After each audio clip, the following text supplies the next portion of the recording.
Oke, assalamualaikum warahmatullahi wabarakatuh. Kali ini kita akan belajar bagian terakhir pada sistem reproduksi pada manusia. Oke, ini bab pertama untuk IPA kelas 9 dan ini adalah video yang kelima. Di video yang pertama kita udah belajar tentang pembelahan sel. Terus yang kedua kita udah belajar juga tentang struktur dan fungsi organ reproduksi laki-laki. Pada video ketiga kita udah belajar tentang struktur dan fungsi organ reproduksi pada wanita. Dan video keempat yang sebelumnya kita udah belajar siklus menstruasi, fertilisasi, dan kehamilan. Nah, di video ini yang merupakan video terakhir, kita akan belajar tentang penyakit pada sistem reproduksi pada manusia dan gimana cara pencegahannya. Oke?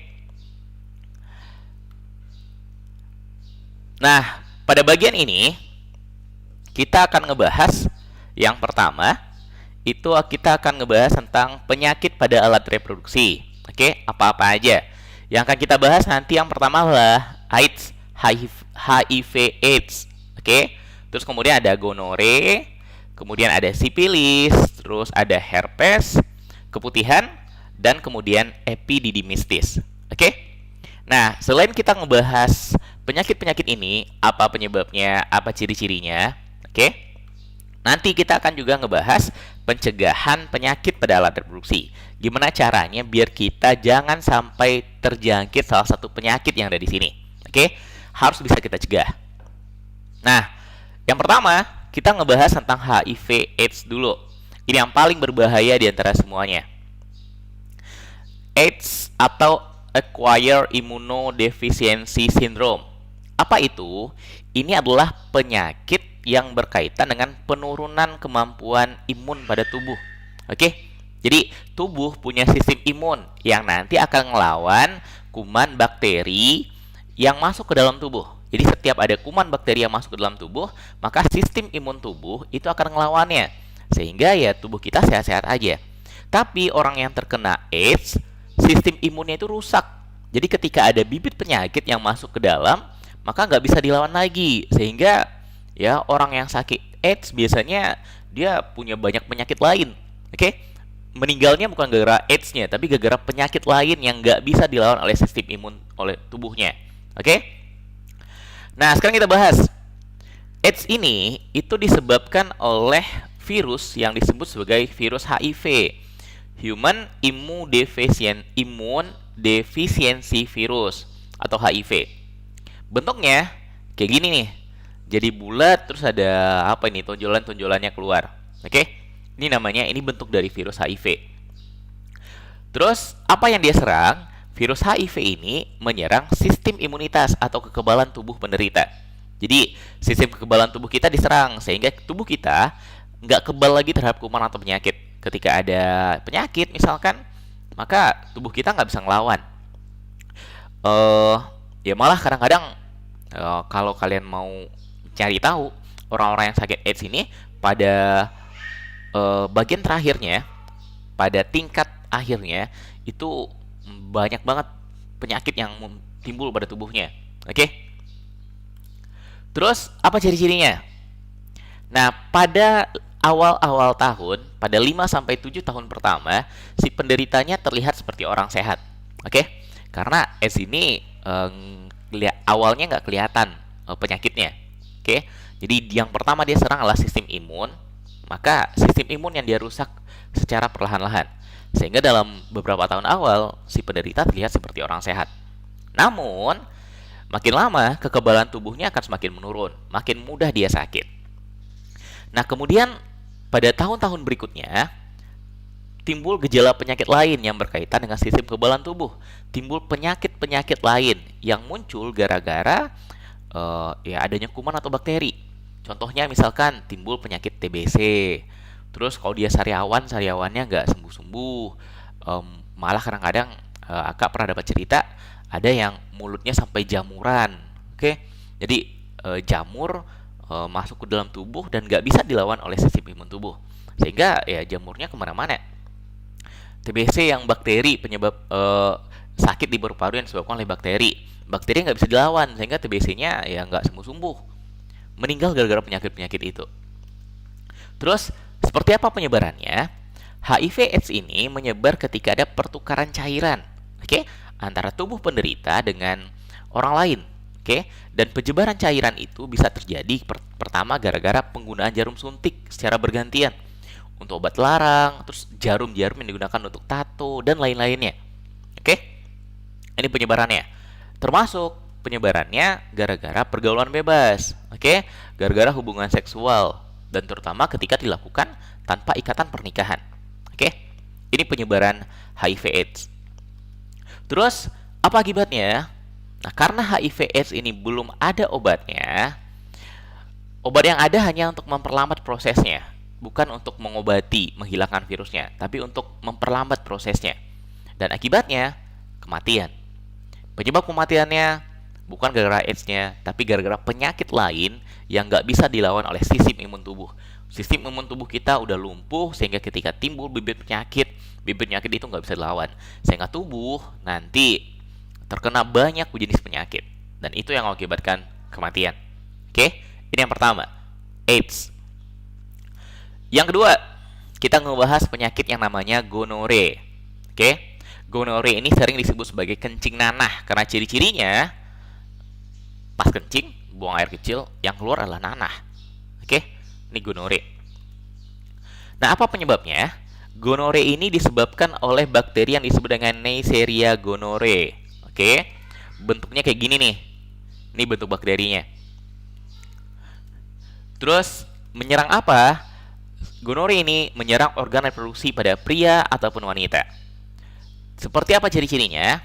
Ya, seperti yang kak sebut tadi. Ada rasa sakit dan keluar nanah saat kencing pada laki-laki. Kalau pada wanita, terjadi keputihan. Oke, keluar cairan putih berwarna kekuning-kuningan atau kehijau-hijauan pada perempuan. Gak hanya keluarnya pada saat kencing. Oke, ini ciri-cirinya. Gara-gara seperti ini, keluar cairan putih, maka disebut sebagai kencing nanah. Terus, gimana cara penularannya? Penularannya gara-gara pergaulan bebas, gara-gara hubungan seksual yang terjadi tanpa ikatan pernikahan. Oke, atau ada orang yang gonta-ganti pasangan. Ini penularannya. Terus, akibatnya apa? Ya, akibatnya rasa sakit. Rasa sakit ketika kencing. Oke, terus kalau seandainya seorang ibu hamil mengalami gonore ini, maka bayi yang ia lahirkan bisa mengalami kebutaan. Ini akibatnya, penyakit gonore. Yang ketiga, penyakit sipilis atau kalau bahasa kitanya raja singa. Nah, apa penyebabnya? Sipilis ini disebabkan oleh bakteri Troponema pallidum. Ini gambar bakterinya. Bakterinya berbentuk spiral, panjang spiral, kayak cacing. Tapi ini ukurannya sangat kecil ya, ukuran bakteri. Terus kemudian apa yang dia serang? Ya sama kayak gonore, ini menyerang organ reproduksi pria dan wanita. Terus seperti apa ciri-cirinya? Kalau sipilis, ciri-cirinya itu berupa luka. Luka pada tempat masuknya bakteri. Jadi ada luka di sekitar alat reproduksi. Oke, ini ciri-ciri sipilis. Terus kemudian luka ini menyebar ke organ-organ berikutnya. Dan itu jadi ciri lanjutan. Sipilis nggak cuma menyerang organ reproduksi pria dan wanita, tapi dia juga bisa menyerang organ tubuh lainnya. Menyebar dan menyerang organ tubuh lainnya. Dan ini yang berbahaya. Oke? Seperti apa bisa menular? Sipilis ini penularannya hampir sama seperti HIV. Dia menular lewat pertukaran cairan. Yang pertama bisa terjadi gara-gara pergaulan bebas. Oke, hubungan seksual antara penderita dengan orang lain yang nanti juga bisa tertular sipilis. Terus kemudian dia juga bisa menular lewat penggunaan jarum suntik secara bergantian untuk obat larang, tato dan lain-lainnya. Ini penularan sipilis. Kemudian apa akibatnya? Karena ini menyerang organ-organ tubuh, maka yang pertama akibatnya adalah rasa sakit, terus kemudian kerusakan organ. Oke? Organ tubuh yang diserang itu akan mengalami kerusakan. Ini akibat dari sipilis. Oke, sekarang kita masuk ke bagian penyakit yang keempat, herpes. Namanya khusus pada alat reproduksi namanya herpes simplex genitalis. Nah, apa penyebabnya? Herpes ini disebabkan oleh virus herpes simplex tipe 2, nama virusnya. Gambarnya kayak gini. Oke. Terus kemudian apa yang diserang? Herpes simplex genitalis, genital itu artinya alat pengeluaran urin, oke, di sekitar alat reproduksi. Dia menyerang kulit di sekitar alat reproduksi, oke. Kemudian menyerang anus. Apa ciri-cirinya? Ciri-ciri herpes itu ada rasa gatal dan kemerahan, ya di daerah sekitar ini nih. Ada rasa gatal, kemerahan, lalu kemudian berkembang menjadi lepuh-lepuh kecil yang bisa pecah dan menimbulkan luka. Ketika lepuhnya pecah, maka dia akan berubah jadi luka. Kemudian, seperti apa penularannya? Ya, penularannya kontak fisik dengan penderita. Oke, kontak fisik itu ya kontak fisik, saling bersentuhan. Misalkan ada orang kena herpes, kan ada gatal nih. Terus bagian yang gatalnya dia garuk. Lalu kemudian kita salaman sama orangnya. Oke, itu kontak fisik kan? Maka virusnya nempel di tangan kita. Dan ketika kita menyentuh bagian-bagian tubuh kita, maka virusnya nanti akan sampai di sana. Oke? Ini herpes. Terus apa akibatnya? Karena mengakibatkan rasa gatal dan kemerahan, ya karena bisa luka, maka yang pertama akibatnya adalah rasa sakit. Kemudian kulit melepuh dan gatal, dan ini akan sangat mengganggu. Oke? Ini herpes. Kemudian keputihan. Kalau penyakit-penyakit yang kita bahas tadi di awal, dari nomor 1 sampai nomor 4, HIV AIDS, gonore, sifilis, sama herpes, itu terjadi bisa pada pria dan bisa pada wanita. Nah, kalau keputihan ini terjadi pada wanita. Oke, hanya pada wanita. Laki-laki nggak ada yang mengalami keputihan. Apa penyebabnya? Penyebabnya bisa banyak. Cuma penyebab secara umum itu adalah Candida albicans, jamur Candida albicans, yang menyerang daerah bagian kewanitaan. Oke, terus bisa disebabkan oleh bakteri, bisa disebabkan oleh parasit juga. Ini bentuk jamurnya. Ini bentuk jamur Candida albicans. Oke. Apa yang diserang? Alat reproduksi wanita. Terus kemudian apa ciri-cirinya? Disebut keputihan gara-gara adanya cairan putih yang keluar, oke, dari organ kewanitaan. Putihnya nggak cuma putih, tapi agak berwarna keabu-abuan, kekuning-kuningan, atau putih keabu-abuan. Kemudian cairan itu juga berbau, bau nggak sedap dan mengakibatkan gatal-gatal. Oke, ini ciri-ciri keputihan. Nah, keputihan ini penyebabnya gara-gara kurang dijaganya kebersihan pada bagian kewanitaan. Kurang bersih. Oke, sehingga jamur, bakteri, sama parasit bersarang di sana. Selain itu, keputihan ini juga bisa dijadikan sebagai ciri bahwa sedang terjadi masalah pada organ kewanitaan. Oke. Jadi kalau ada masalah organ kewanitaan, penyakit-penyakit lain atau masalah lainnya biasanya diawali dengan terjadinya keputihan.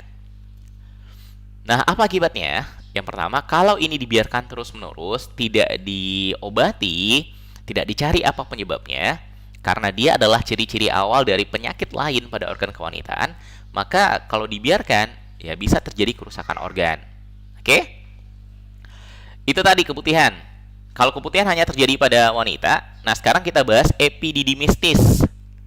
Kalau ini hanya terjadi pada pria. Kok sini tulisannya keputihan? Ini tulisannya epididymistis ya. Ini kita ubah dulu.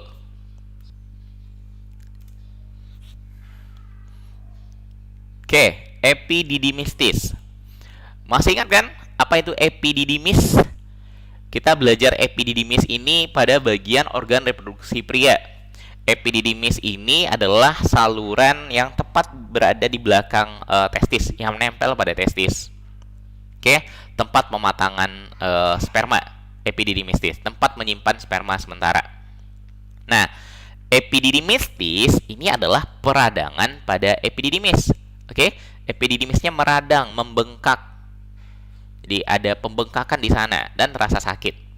Apa penyebabnya? Epididymistis ini itu penyebabnya ada banyak. Bisa karena iritasi zat kimia, ada zat kimia yang masuk ke dalam lalu mengakibatkan epididymisnya meradang. Ada komplikasi prostatektomi. Apa itu prostatektomi? Prostatektomi itu pengangkatan prostat. Jadi prostat, kelenjar prostat pada laki-laki diangkat. Kenapa diangkat? Bisa diangkat, bisa diakibatkan yang pertama, kenapa prostatnya diangkat? Karena kanker. Pada laki-laki ada namanya nanti kanker prostat. kanker kelenjar prostat. Oke, kalau nggak dijaga kesehatannya bisa kena kanker. Dan ketika dia kena kanker, ya terpaksa kelenjar prostatnya itu diangkat. Atau bisa jadi karena infeksi oleh mikroorganisme. Ada mikroorganisme yang masuk ke dalam, bakteri misalkan, lalu menginfeksi epididymis, sehingga kemudian dia meradang. Dan penyakit peradangannya disebut sebagai epididymistis. Nah, apa yang diserang? Yang diserangnya adalah saluran epididymis pada organ reproduksi pria. Ini gambar juga salah. Ini harusnya gambar pria nih. Oke? Apa ciri-cirinya? Yang pertama, nyeri dan pembengkakan pada skrotum. Tahu kan skrotum? Skrotum ini adalah kantong yang membungkus testis. Jadi terasa membengkak. Kemudian keluarnya nanah pada uretra. Uretra ini saluran kencing, sekaligus saluran keluarnya sperma. Nah, keluar nanah dari sana. Kenapa? Ya, nanahnya berasal dari epididymis yang mengalami infeksi. Kemudian, ketika keluar sperma, maka pada spermanya terdapat darah. Oke, ada darah yang keluar pada cairan sperma. Ciri-ciri epididymistis. Apakah menular? Bisa jadi menularnya gara-gara pergaulan bebas. Oke, penularannya terutama yang gara-gara infeksi oleh mikroorganismenya ini nih. Jadi mikroorganismenya nanti keluar bersama dengan sperma. Oke, gara-gara pergaulan bebas nanti menular bukan dari pria ke wanita, tapi dari pria ke wanita, terus dari wanita itu bisa menularkannya ke pria lain.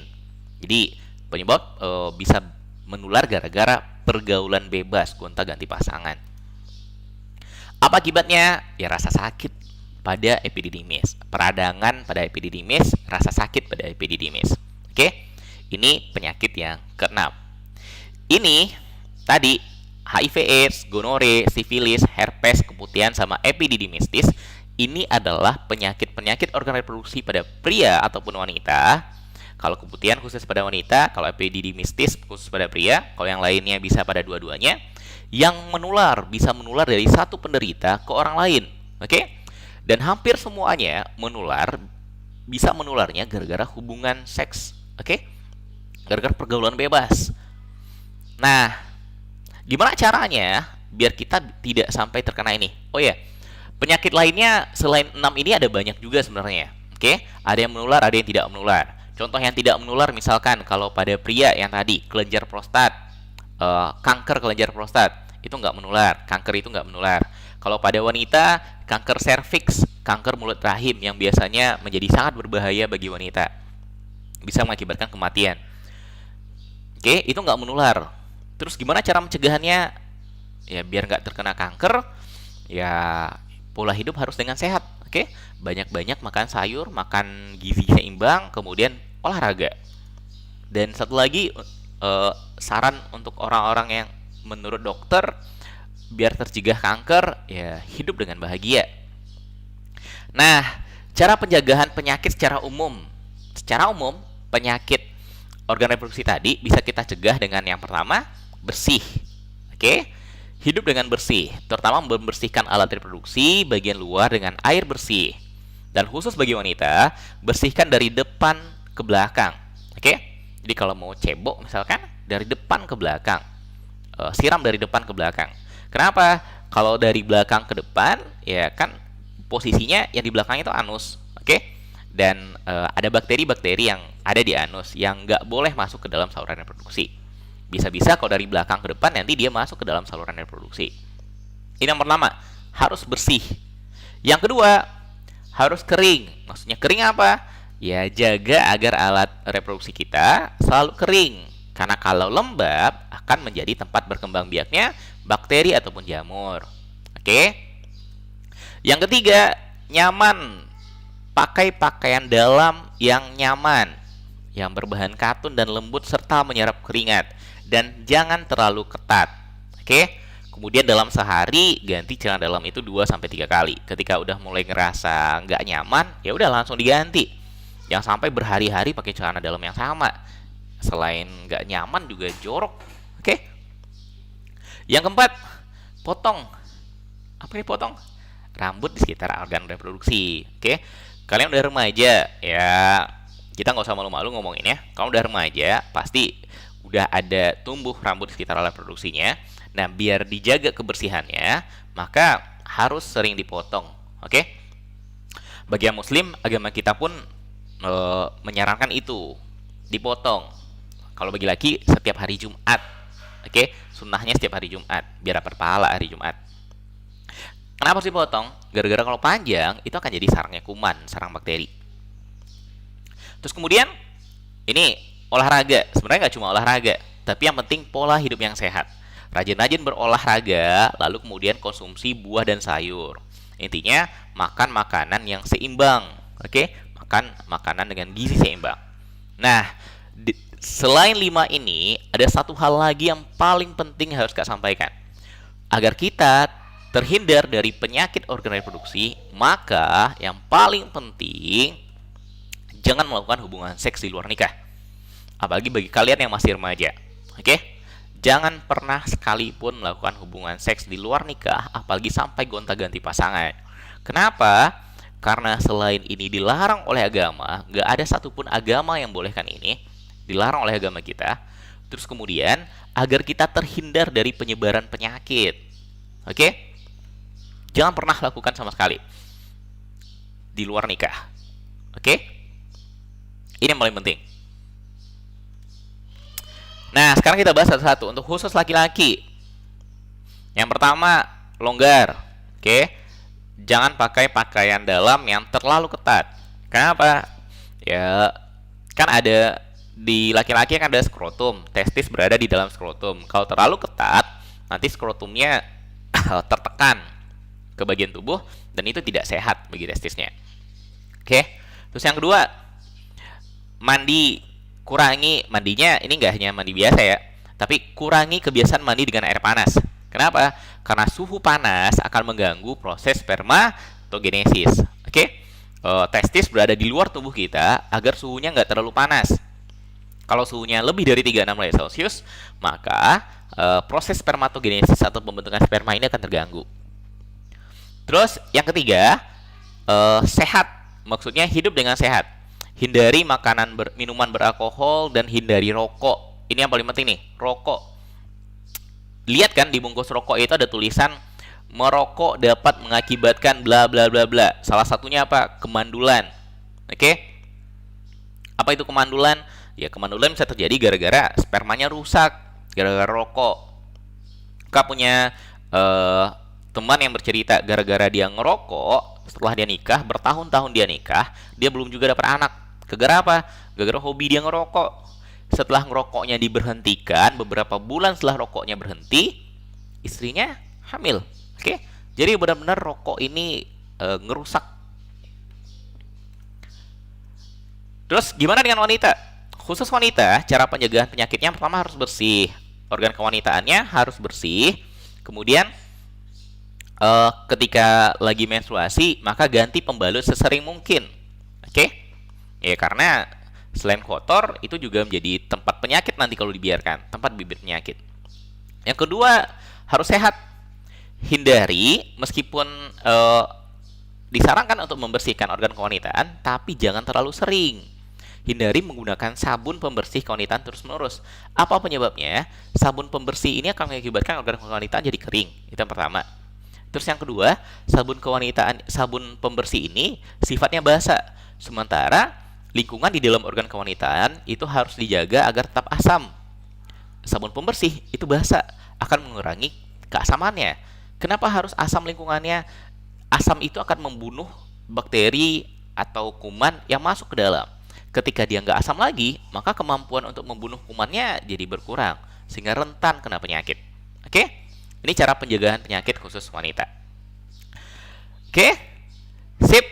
Ini materinya, cara pencegahannya, dan kita udah selesai materi sistem reproduksi dari pertama pembelahan sel sampai penyakit dan cara pencegahan penyakit. Nah, pada bagian berikutnya, pada video berikutnya, kita akan belajar tentang sistem reproduksi pada tumbuhan. Ini materi berikutnya yang akan kita pelajari. Oke? Sampai ketemu lagi di video berikutnya. Terima kasih, mudah-mudahan bermanfaat. Mohon maaf kalau agak terlalu panjang. Kita cukupkan. Alhamdulillah. Assalamualaikum warahmatullahi wabarakatuh.